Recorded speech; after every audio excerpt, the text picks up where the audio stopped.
Dipersembahkan oleh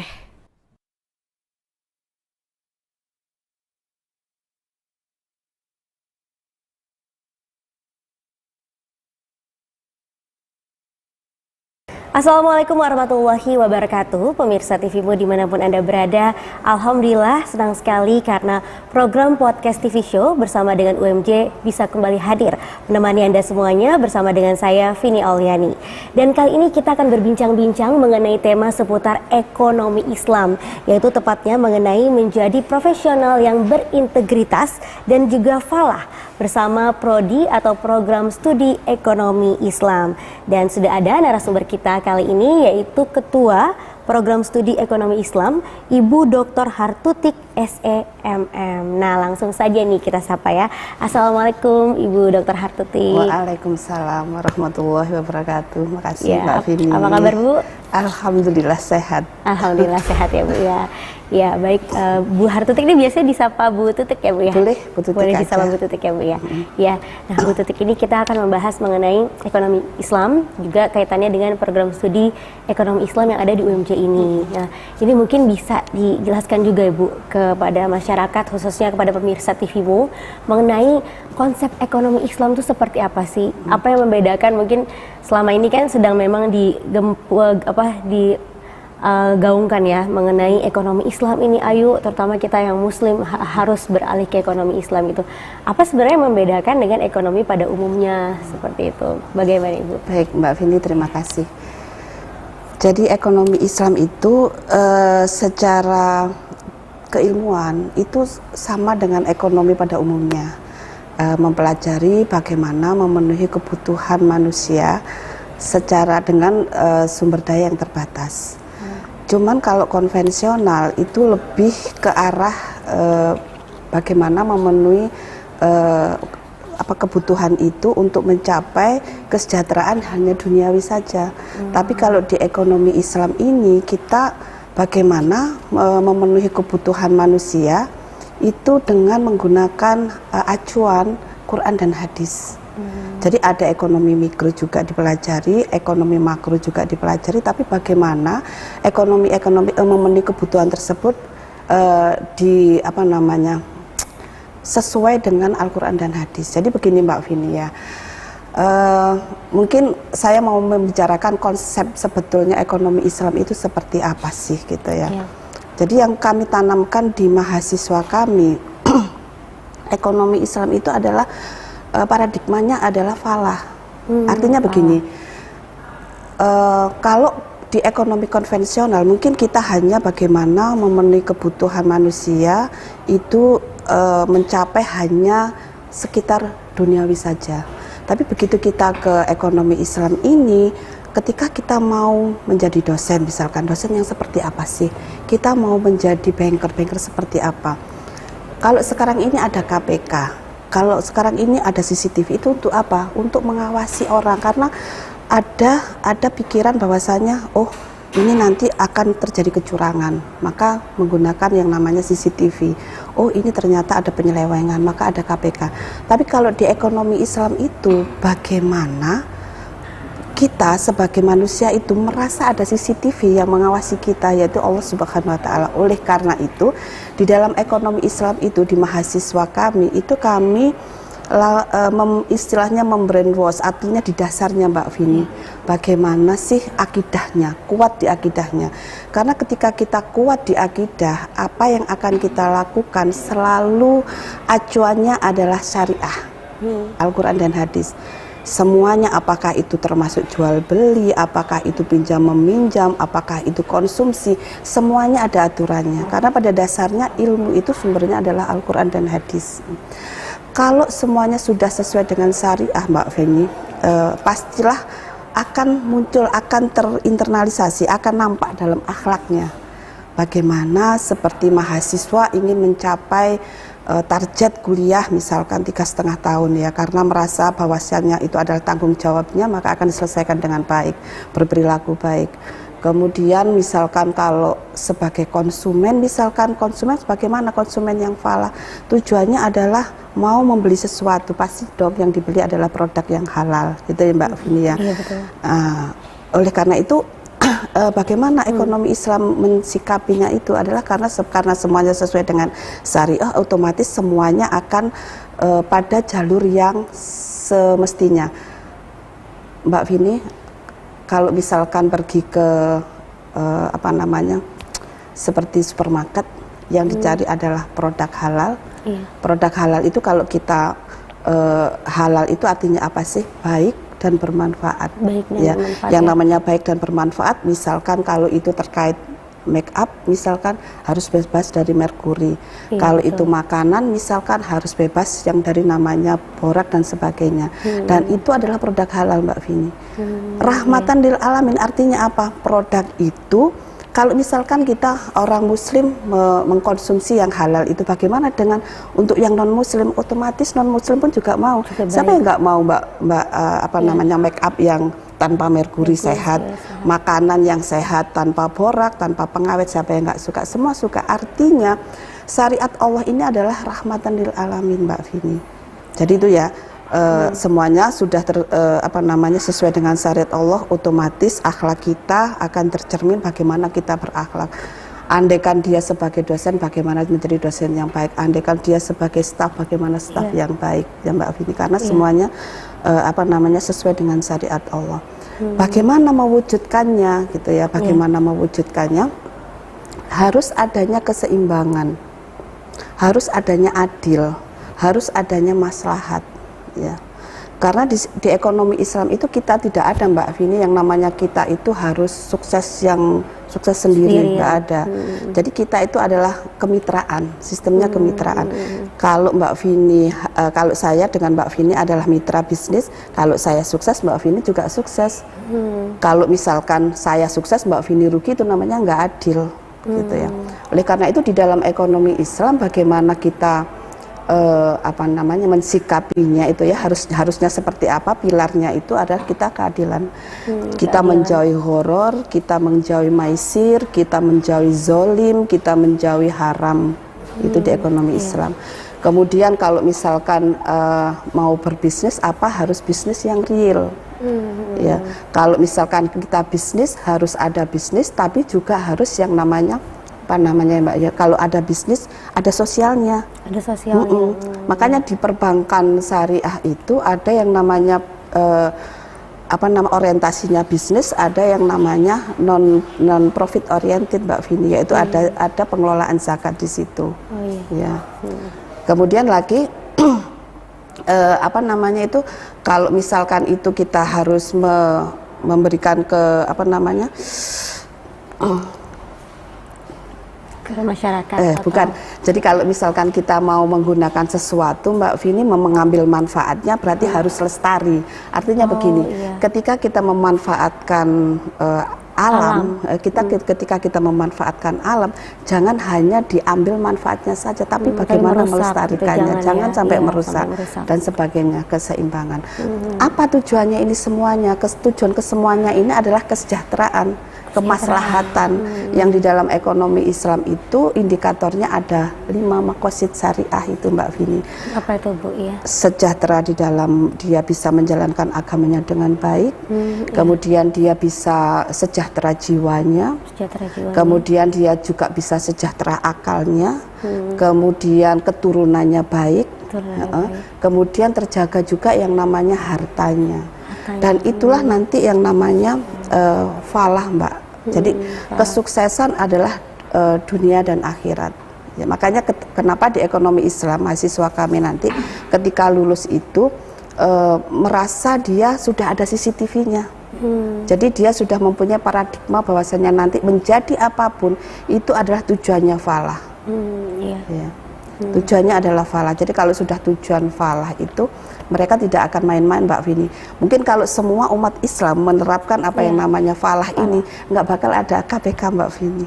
Nggak bakal ada yang namanya CCTV mengontrol kita, takut ada kejahatan dan sebagainya. Karena merasa ketika akidah kita kuat, otomatis apa yang akan kita kerjakan itu terkontrol.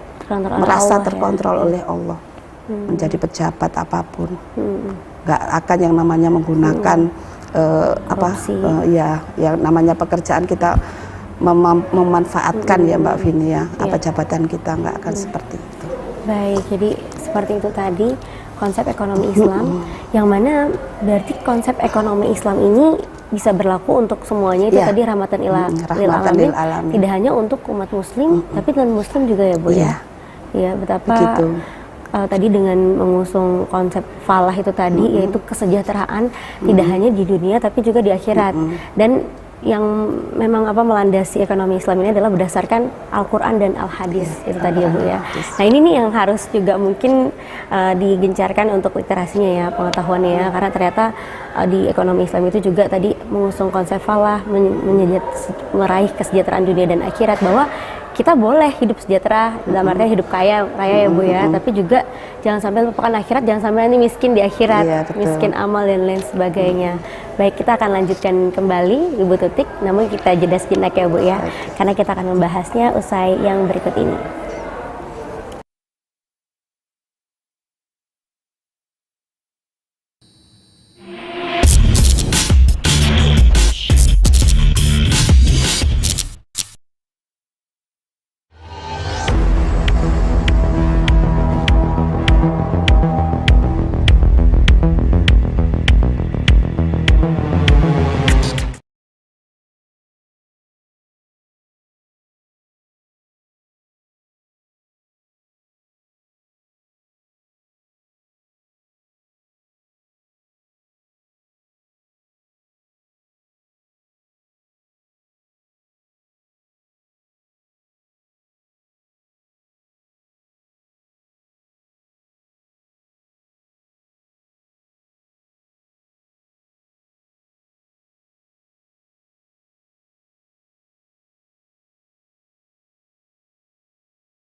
Pemirsa, kembali lagi dalam podcast TV Show bersama dengan UMJ. Kali ini kita akan berbincang-bincang tema mengenai menjadi profesional yang berintegritas dan juga falah bersama dengan Prodi Ekonomi Islam ya. Kita lanjutkan kembali dengan Ibu Tutik ya Bu ya. Nah Ibu tadi sudah menjelaskan mengenai konsep ekonomi Islam yang di dalamnya juga mengusung konsep falah itu tadi ya, kesejahteraan di dunia dan akhirat, dan bahwa betapa ekonomi Islam ini nih juga menanamkan paradigma bahwa kalau kita nih dalam melakukan sesuatu selalu dipantau oleh Allah. Jadi insya Allah sebenarnya tidak perlu CCTV begitu ya, karena kita selalu diawasi oleh Allah. Insya Allah dalam melaksanakan ekonominya nih jujur ya Bu ya, tidak menzolimi orang, tidak merugikan orang lain gitu. Tapi biasanya itu kan memang yang idealnya ya Bu. Biasanya dalam prakteknya tetap ada saja nih penyelewengan ataupun juga ya kita sudah berusaha sedemikian rupa, ada saja permasalahannya begitu. Nah, di ekonomi yang tidak konvensional, yang tidak menganut sistem Islam ini banyak sekali permasalahannya yang tadi. Nah, bagaimana lalu dengan di ekonomi Islam? Seperti apa permasalahannya yang muncul dan harus juga dihadapi dan ditangani, Bu? Ya. Baik Mbak Vini, terima kasih. Jadi permasalahan ekonomi itu Mbak Vini kalau ditinjau dari ekonomi Islam itu ada tiga. Satu, konflik tujuan hidup. Yang kedua karena pengetahuan manusia yang terbatas. Yang ketiga karena distribusi yang tidak merata. Begini Mbak Vini, kalau misalkan konflik tujuan hidup, ketika kita bekerja Mbak Vini, kita ingin yang namanya ada kan Mbak Vini ya, ekonomi itu tidak seimbang karena terjadi monopoli. Ketika terjadi monopoli, bagaimana dengan harga? Karena terjadi monopoli, keseimbangan barang tidak terdistribusi dengan baik sehingga harga melonjak. Ya. Nah, kenapa terjadi monopoli? Kenapa orang itu pengen kaya sendiri gitu? Kalau kita bisnis tujuannya adalah falah tadi ya Mbak Vini yang saya sampaikan, bahwasanya konflik di dalam diri kita semuanya manusia itu ada.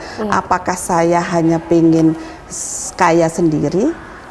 Tujuannya adalah saya ada sejahtera di dunia, atau saya pengen sejahteranya itu dunia akhirat.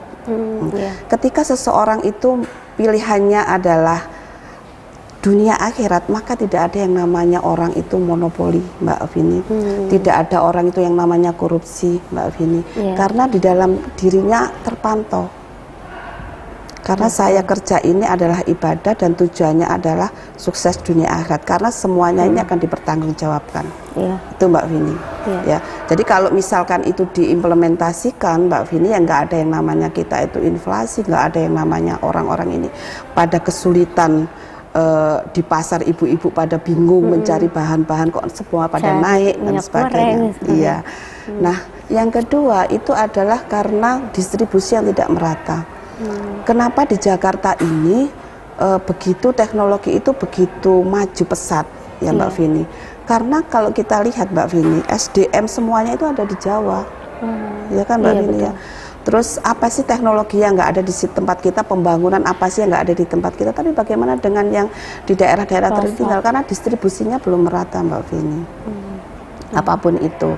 Kemudian yang satu adalah karena keterbatasan manusia.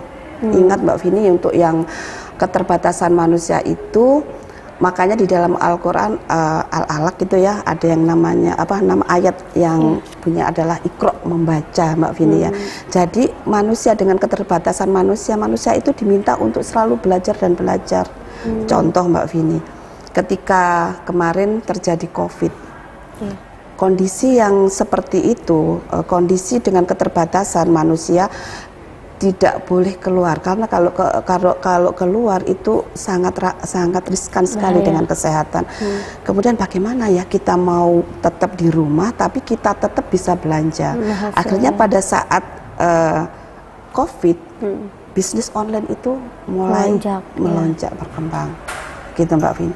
Dulu kalau ingat zaman orang tua dulu, kita mau ke Jakarta itu jauh banget Mbak Vini, tapi orang berpikir bagaimana ke Jakarta itu transportasi itu bisa lebih baik lagi, ditempuhnya dengan cepat, maka ada tol, ada pesawat terbang, ada yang namanya kereta cepat dan sebagainya, seperti itu Mbak Vini. Baik, jadi itu jadi permasalahannya ada tiga itu tadi ya, termasuk dari keinginan manusia yang bermacam-macam, tujuan hidup manusia itu tadi, dan juga dari tidak meratanya distribusi. Salah satu lagi kemampuan manusia yang terbatas. Kemampuan manusia yang terbatas, makanya kan Allah menyuruh manusia untuk selalu belajar Iqra, dalam suasana apapun. Baik.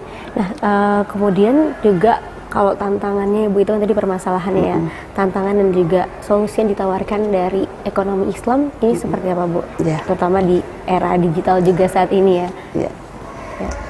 Nah, kalau tantangan ini begini Mbak Vini, kenapa sih 87% loh ya penduduk Indonesia itu adalah umat Islam. Artinya Mbak Vini, peluang perkembangan ekonomi Islam itu harusnya pesat sudah. Kalau kita melihat industri ada yang sekarang halal lifestyle, sedikit-sedikit halal ya Mbak Vini ya, semuanya serba halal.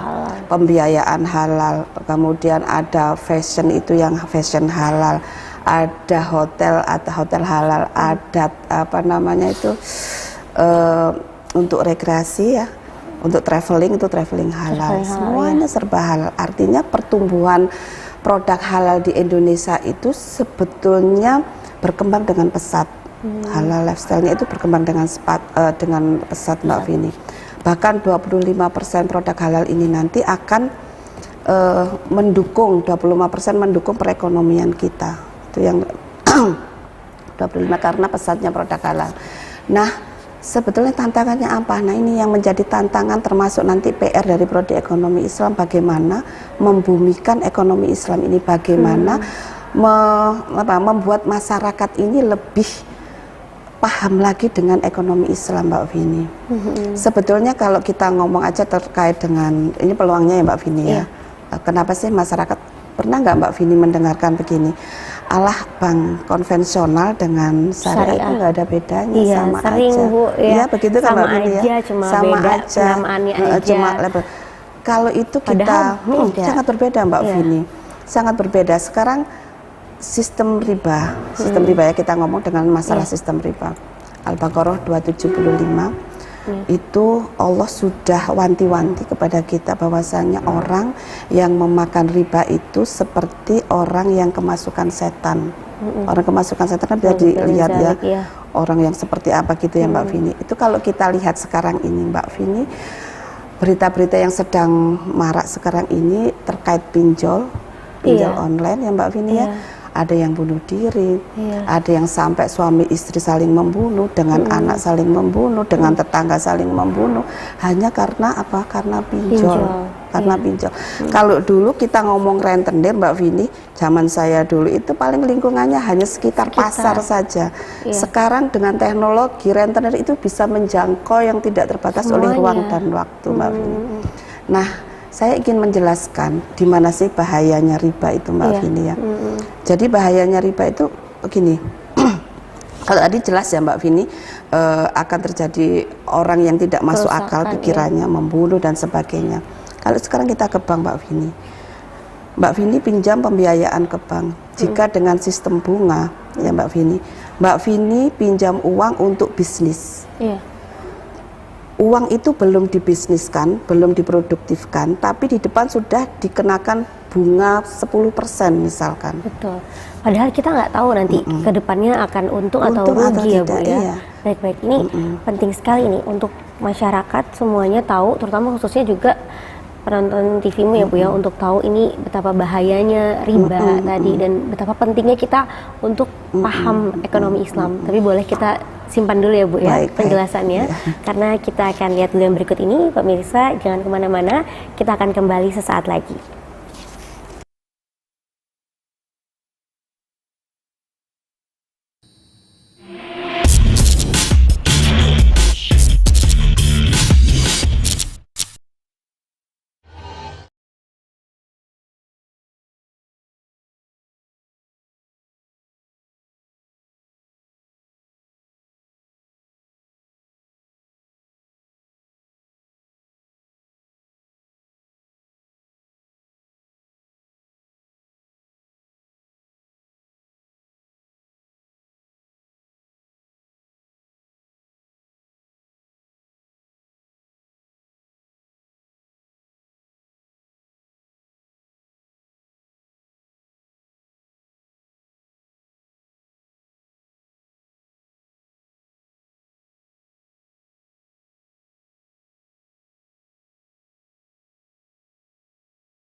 Dipersembahkan oleh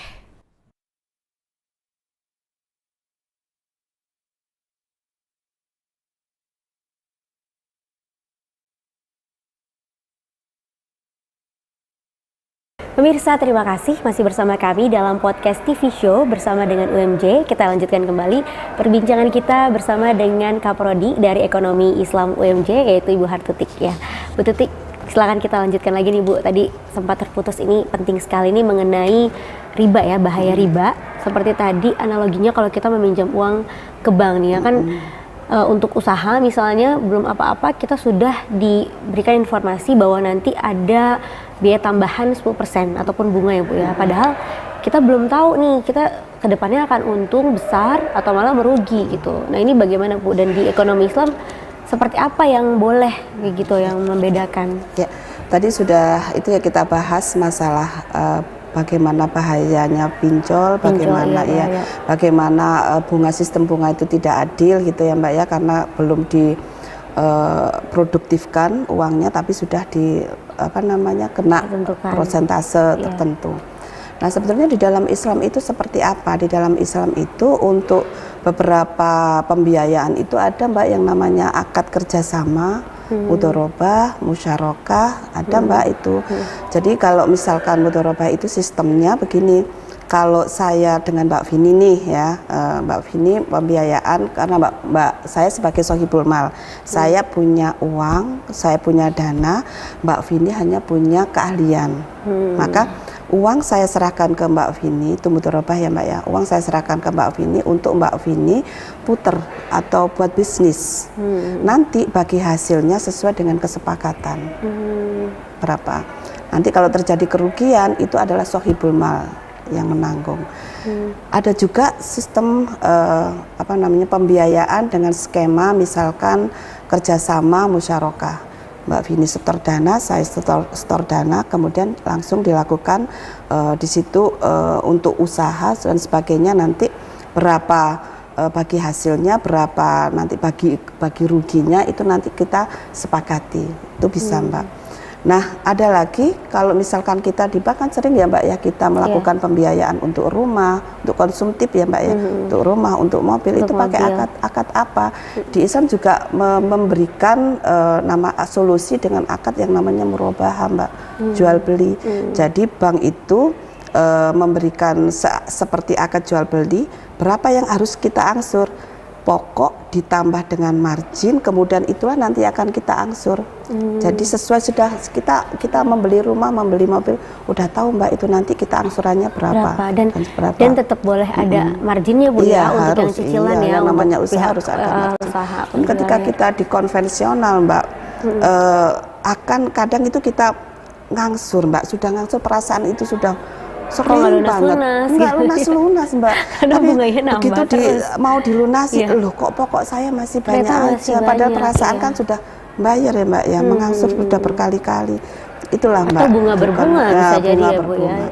Nah untuk saya ingin menambah lagi Mbak, untuk yang pemirsa mungkin ya yang terkait dengan pinjol, itu hati-hati banget. Biasanya yang kena itu adalah yang usaha atau pengusaha kecil yang tidak bankable, artinya dia mau pinjam ke bank itu tapi susah Mbak bisa, karena persyaratannya nggak memenuhi gitu ya, makanya dia ambil jalan pintas ke pinjol. Sebetulnya ada solusi, ini juga mungkin masyarakat belum tahu, ada yang namanya financial teknologi Mbak, fintech syariah. Jadi bisa pembiayaan, bisa investasi melalui yang namanya fintech syariah, dan itu diawasi oleh OJK. Baik, nah itu udah ketemu solusinya. Jadi sebenarnya konsep tolong menolong itu juga ada di ekonomi Islam, dan itu lebih aman untuk kedua belah pihak ya Bu ya, baik bagi pihak yang membutuhkan jasa ataupun dana tersebut, ataupun pihak yang memberikan dana itu tadi ya, dan tidak ada konsep zalim di dalamnya Bu ya, tidak saling menzalimi, ada keadilan juga di dalamnya. Baik, nah ini pentingnya sekali ekonomi Islam, yang mana ternyata harusnya ini umat Islam benar-benar paham ya Bu ya, dan juga beralih pelan-pelan ke ekonomi Islam dalam setiap aktivitas kehidupannya gitu. Nah, yang menjadi pertanyaan juga adalah sekarang ini kan Ibu juga sebagai Kaprodi jurusan ekonomi Islam Ibu ya. Kenapa nih untuk misalnya nanti calon-calon mahasiswa, calon mahasiswi ini lebih baik jika ingin melanjutkan ke perguruan tinggi, lebih baik pilihnya ekonomi Islam gitu. Kenapa? Iya. Terima kasih, pertanyaannya bagus sekali ini Mbak Vini ya. Kenapa harus milih ekonomi Islam gitu ya? Tadi sudah saya sampaikan betapa ekonomi Islam ini, kalau kita ngomong ekonomi, mulai dari kita bangun sampai kita tidur lagi itu kita selalu berhubungan dengan ekonomi Mbak Vini. Artinya lulusan kita nanti ini mempunyai peran yang besar jika memang concern di dalam perkuliahan di istilahnya lulusan dari ekonomi Islam ini. Gini Mbak Vini. Di prodi ekonomi Islam ini Mbak Vini, kami satu tadi ya, tujuan dari paling tidak tujuan dari prodi ekonomi Islam ini bagaimana lulusannya nanti itu adalah siap profesional di bidang kerja, kemudian dia juga memiliki integritas ya Mbak Vini ya, kemudian dia pasti memiliki yang namanya prinsip hidup falah itu nah, tadi ya. Di prodi ekonomi Islam ini Mbak Vini, yang rata-rata masyarakat itu bingung. Kalau kuliah di ekonomi Islam itu mau jadi apa? Iya, nanti kerjanya jadi apa kalau udah lulus gitu ya. Dan itu memang kebanyakan mahasiswa yang baru-baru itu Bu, ekonomi Islam itu nanti itu kita jadi apa? Takutnya kerjanya di mana? Iya, takutnya nanti memudahkan atau justru malah menyulitkan gitu. Kalau manajemen jelas ya Mbak Vini nanti jadi manajer. Kalau akuntansi jadi akuntan, jadi akuntan. Nah, kalau di ekonomi Islam itu apa? Sebetulnya di ekonomi Islam itu semakin luas Mbak Vini, lapangan pekerjaannya. Karena di dalam ekonomi Islam itu nanti masalah manajemen belajar, masalah finance belajar, masalah accounting belajar, masalah ekonomi seperti apa seharusnya ekonomi Islam itu belajar. Dan mahasiswa akan mendapatkan pengetahuan itu lebih luas lagi, konvensional dapat, yang syariahnya juga dapat. Jadi mereka nanti akan lebih luas, andaikan keterima di perusahaan yang tidak ada embel-embel atau label syariahnya, mereka juga bisa di perusahaan misalkan bisa Mbak Vini.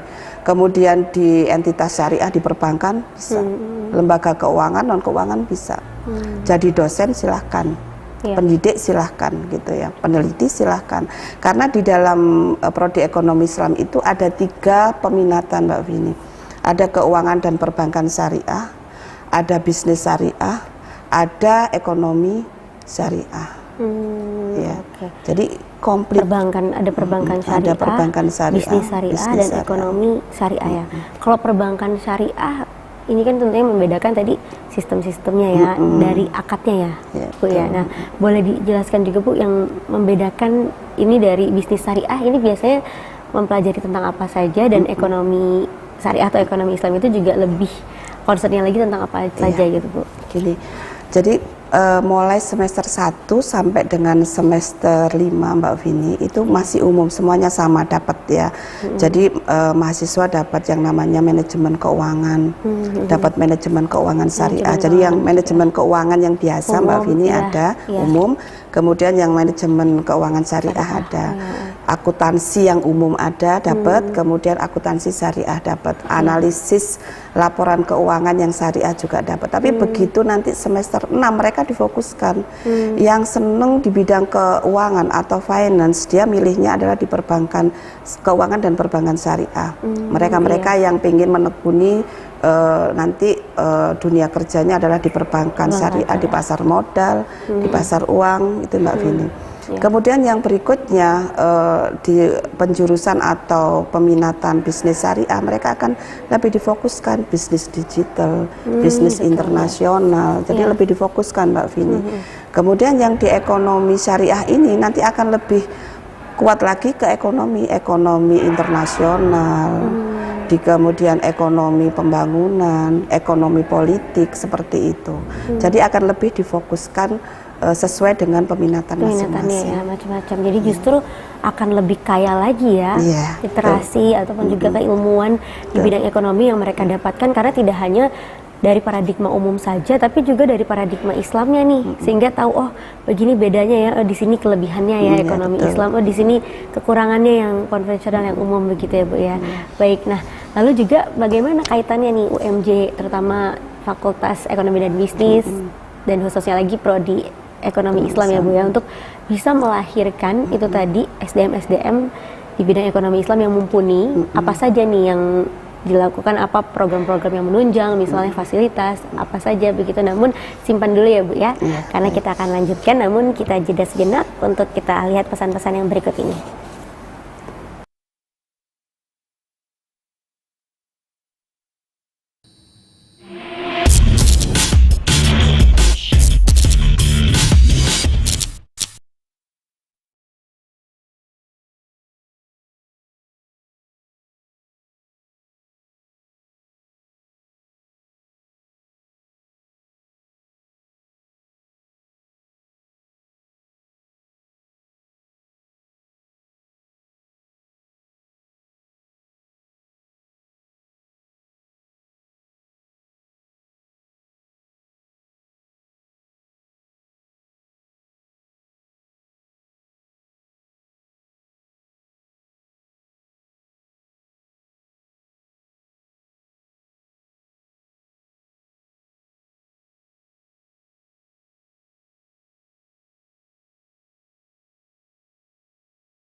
Pemirsa, terima kasih masih bersama kami dalam podcast TV Show bersama dengan UMJ.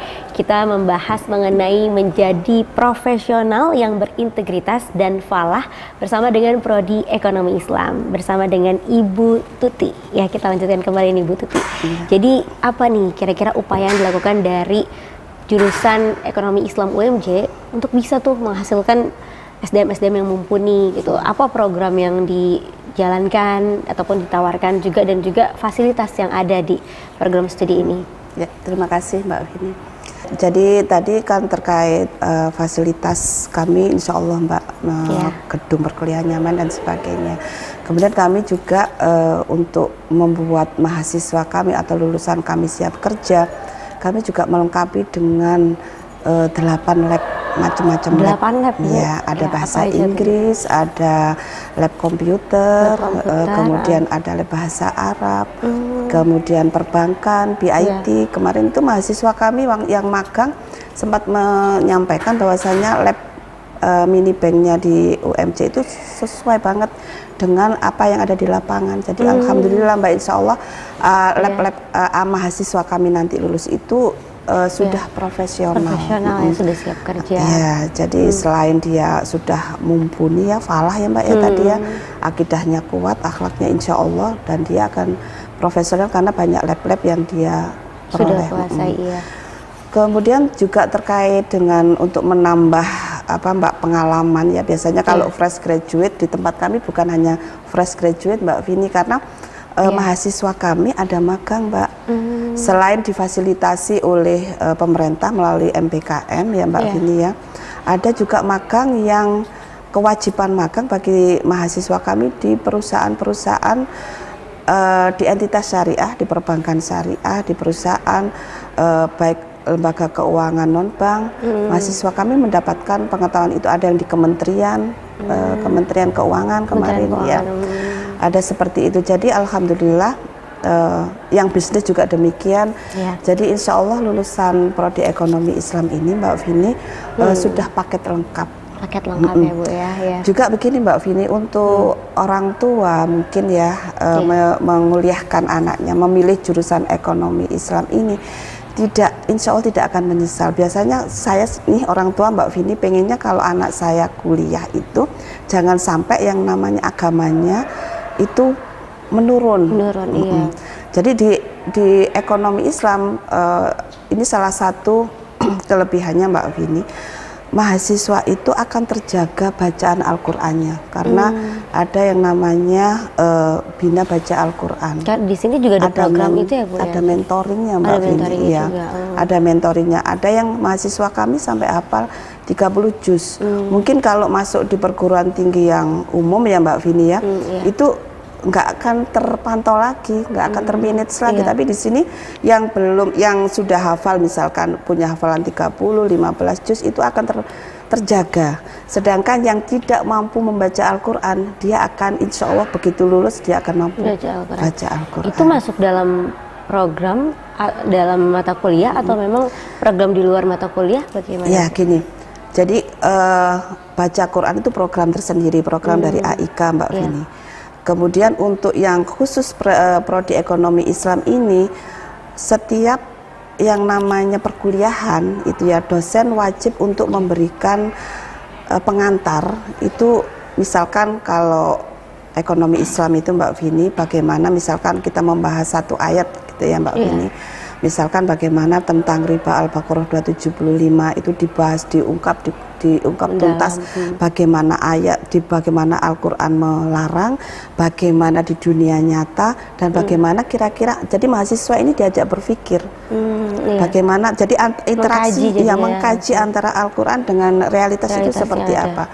Jadi dari hal-hal seperti itu menjadi kebiasaan bagi kami Mbak Vini di Prodi Ekonomi Islam, dan insya Allah semua dosen melaksanakan itu. Jadi suasananya pun juga berbeda karena di awal selalu diawali dengan kajian itu tadi Mbak Vini. Baik, jadi itu sudah satu paket lengkap ya. Jadi tidak hanya profesional aja, tapi juga keislamannya juga dibentuk dan diarahkan ya, terjaga di sini.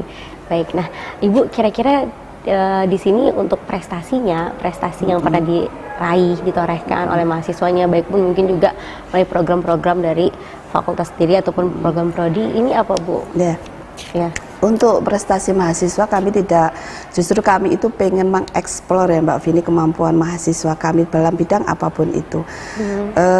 Terkait kapan itu kan ada mahasiswa kami juga lomba bahasa asing Mbak Vini.